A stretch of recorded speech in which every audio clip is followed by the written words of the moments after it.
All those who want to score 70 plus in PM, you want to ensure that you are getting your PM passed in the first attempt, then this topic is very, very important for you when it comes to your ACCA PM exams. This is balanced scorecard. Balanced scorecard is the topic that tells you about, from the business perspective, from the management perspective, that just focusing on the financial numbers, profitability, liquidity, and all these angles will not ensure the success of an organization unless it looks into the full circular approach. Now, what is that approach? For that, I think it's very important for you to understand first what is the balance scorecard. What is a balance scorecard? For that, let me just give you the case of Mr. A and Mr. B like I have presented here. Now, Mr. A normally charges 20 per unit to sell a product. Okay? And for this, his cost is around 10 per unit. So you can estimate that in a normal scenario, Mr. A is earning a profit of 10 per unit. But now, Mr. A's very close friend has come up and he says, boss, I want to buy goods from you, from Mr. B. Okay, Mr. B has come up. Now, Mr. B, because he wanted to go for Mr. A, he never searched the market for the rates, prices and all. So, he trusted blindly Mr. A. Mr. A being the very clever Mr. A, Mr. B asks, boss, what is the pricing of this product? Mr. A says, boss, he's not searched the market. Let me be the clever me. So, he says, the selling price is 21 per unit. Mr. B, blindly trusting Mr. A, he says, okay, fine, pack this stuff and I'll buy it at 21. So Mr. A being very happy, he says, wow, I've earned a profit of 11 per unit, which is more than what normally I would be earning. So now, what do you see here? Profits are going high. But now tell me, next time, do you think Mr. B will come to Mr. A? Chances are less. Because in this meantime, he will get to know from the market that, boss, you bought this stuff expensive from your very trusted person. So now same Mr. B is not going to come to Mr. A, and because of this, Mr. A is going to lose a customer in the form of Mr. B. So that means what? Customer satisfaction was the goal here that Mr. A has missed. So even though profitability went up, financial performance has gone up, but the non-financial performance went down. That is the customer satisfaction. If your customer satisfaction goes down, you lose sales, you lose customers, so your overall financial performance will eventually go down only. This is what Balance Scorecard teaches us. Balance Scorecard, thoughtfully curated by Professor Kaplan and Norton. It was introduced somewhere in 1990s with a thought process that a business needs to look into a holistic approach, a complete look at all the areas of the management. So to run a successful business, just looking at the financial numbers, financial performance is not at all complete. We need to look at the other areas also, like the non-financial performance measures. Okay, like I gave you one of the examples, customer satisfaction. So what does Balance Scorecard tells us? What does Norton and Professor Kaplan, they tell us about Balance Scorecard? I'll be covering in a while, but just before that, a quick summary of what are we going to cover in this video. We are going to be covering about understanding the background, number one, that we just completed. Number two, in detail, we will discuss about the perspectives and understanding about that. Third, tricks. So I'll give you tricks I will give you some pointers that you will always keep in mind and that will make sure that your balance scorecard is answered perfectly. So I'll give you the tricks to remember what will come in each perspective. Now we will have the summary steps that we will consider the summary steps as in summarizing the entire balance scorecard together, and then lastly I'll take a quick example so that everything falls in place. Clear? Let's go to step 2, understanding the different perspectives. So I told you two perspectives just now. One was looking into the financial performance. Of course, it is always going to be the by default perspective. So first perspective is the financial perspective.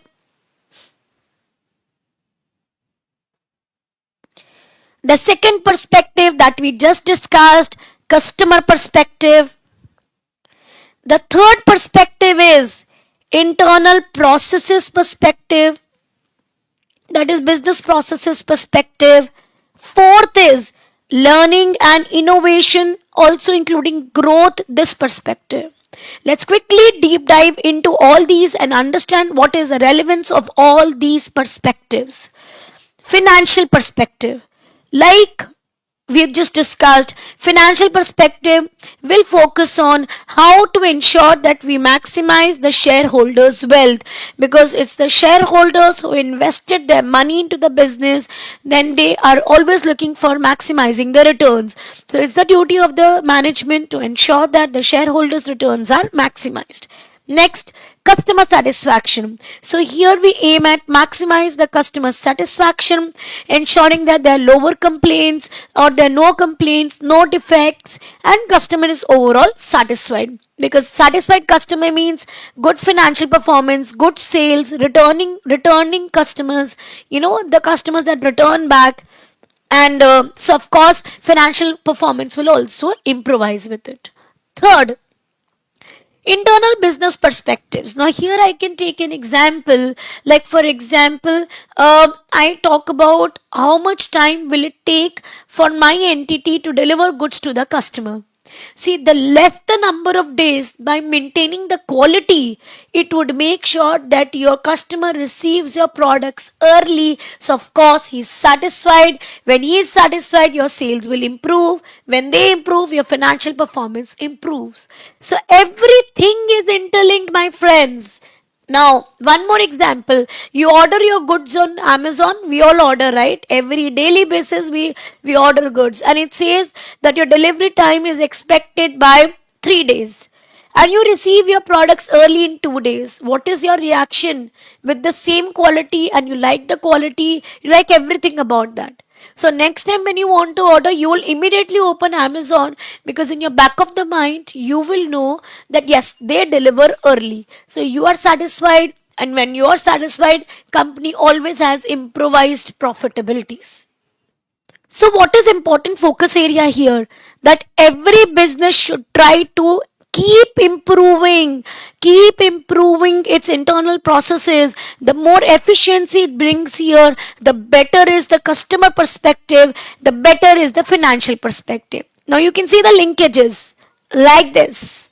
Okay, moving on. The next perspective is learning and growth and innovation. That means there is no entity that can progress if it is not innovating with the environment that it is working in. We know that every time now, how much or how frequently do we use cash payments? Very less. At least when I am going to the market, I always carry my phone, and that is the best way that I make payments. Only UPI. In fact, I don't carry cash at all. But if I go to a shop and do shopping over there, and he says, ma'am, only cash is accepted, what I would say, boss, you are in which times you're surviving? In 2025, where you cannot afford to have any transactions if you don't have UPI also available as a facility. So the businesses have to keep innovating, otherwise they will phase out of the market.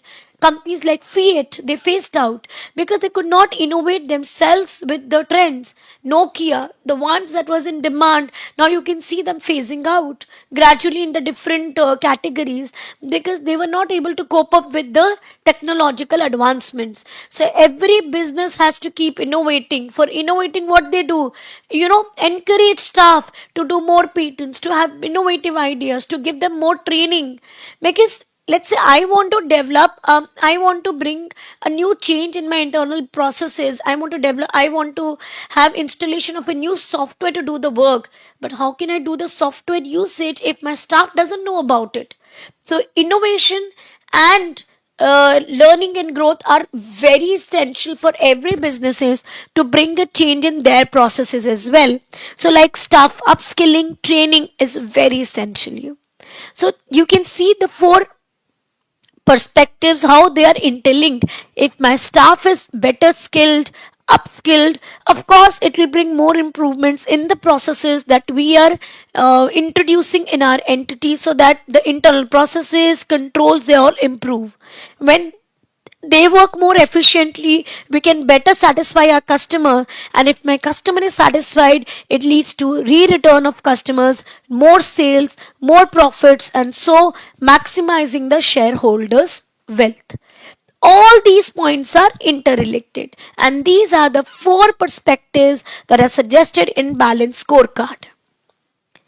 Now, just to give you as an illustrative example as to for each of these perspectives, now each of these perspectives we will assign and we will decide what are the critical success factors, and we will also calculate KPI for each critical success factor. What is a critical success factor? Critical success factor defines the factors or the base that are necessary for an organization to succeed, to process. I mean, you can say these are those factors without which an organization cannot survive. Like we cannot survive without food, water. Likewise, organization cannot survive without these factors. So for all of these perspectives, let's see the critical success factors, and to measure these success factors, that whether actually the entity has been able to achieve these standards or targets or not. For that we need key performance indicators that indicate whether the targets, the standards set, have been achieved or not. Let's look at some examples. So when I look at the financial perspective, the critical success factors or goals, as we can call them, can be profitability and liquidity. Then how to measure them? We have different ratios like return on capital employed, net profit, gross profit, operating profit margin. And likewise for liquidity, we can measure it through current ratio and quick ratio. Customer satisfaction, I think, is the important critical success factor for customer perspective, which we can measure through feedbacks, number of customer complaints, the percentage of repeat customers. These are the tricks, people, that you should keep in mind. These are the common general factors that will apply to every question. So you remember them and you will solve every question of balanced scorecard. Next is internal processes. So here we can have the critical success factor, like we discussed, response time towards the customer orders. Okay, and here we can have the factor as the KPI as what is the time lapsed between the customer order and delivery. The less is the time, more is the satisfaction, and it's better to do that. That means the entity has performed well as regards the internal processes. Learning and growth, like we discussed, upskilling, an improvement in the level of customer service can also be the critical success factor. KPI can be amount spent in training and development of the staff, and which we can also measure as a percentage of the budgeted expenditure.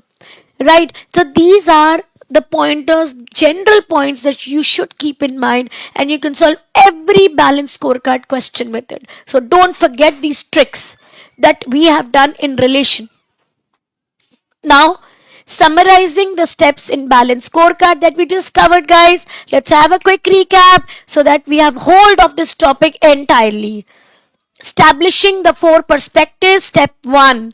Step 2, identifying the critical success factors and the KPIs for each perspective. Third, once we have determined them, measure the actual performance against these goals and the standards with respect of the KPIs, and wherever there is a need, take the corrective action to ensure that the goals are achieved. So that's all for your balance scorecard. And for the next topic that you want me to cover, put it in the comments section. Revise well, prepare well, all the best.